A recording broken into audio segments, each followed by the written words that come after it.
Welcome. In this video I will show you how to update watchOS 26 to the latest version on Apple Watch SE 3.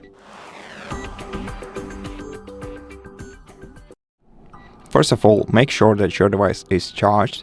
To do that, press the side button of your Apple Watch and check if you have at least 50% of its battery. And also make sure that your Apple Watch is connected to the Wi-Fi, so make sure that this icon is enabled, and also hold your finger on it and check if there is any network that your watch is connected to. And if it's not connected to any network, then select the network that you want to connect to and wait until your watch is connected. Okay, and now once you do that, you also have to do the same thing on the iPhone that is paired with your Apple Watch. So first let's unlock it and check if it's charged, and also check if it has a Wi-Fi connection.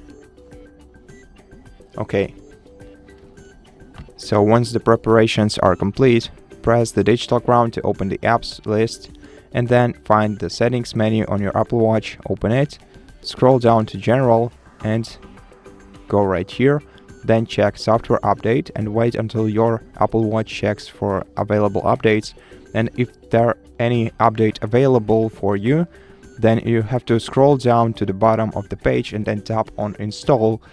This will begin the installation process, and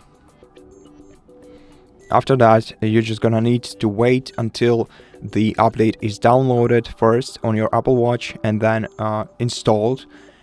Make sure that your device is charged all the time, so that it has at least 50% of battery all the time. I really recommend you connecting your Apple Watch to the charging cable for this while, and it's also gonna take a moment until your software is updated because of Apple's security features that make the downloading and installation process slower than on most other devices. So all you have to do once you tap install is wait, and I recommend connecting your device to the charger. And that's basically it. Once the update is installed, your Apple Watch will be restarted, and once it's restarted, it also will have to take a moment until the update is fully installed on your Apple Watch. And then once the update is installed, you'll be able to use your Apple Watch once again fully up to date. And that's it. Thank you for watching this video. If you liked it, consider subscribing to our channel, leave us a like in the comment below, and I'll see you in the next one.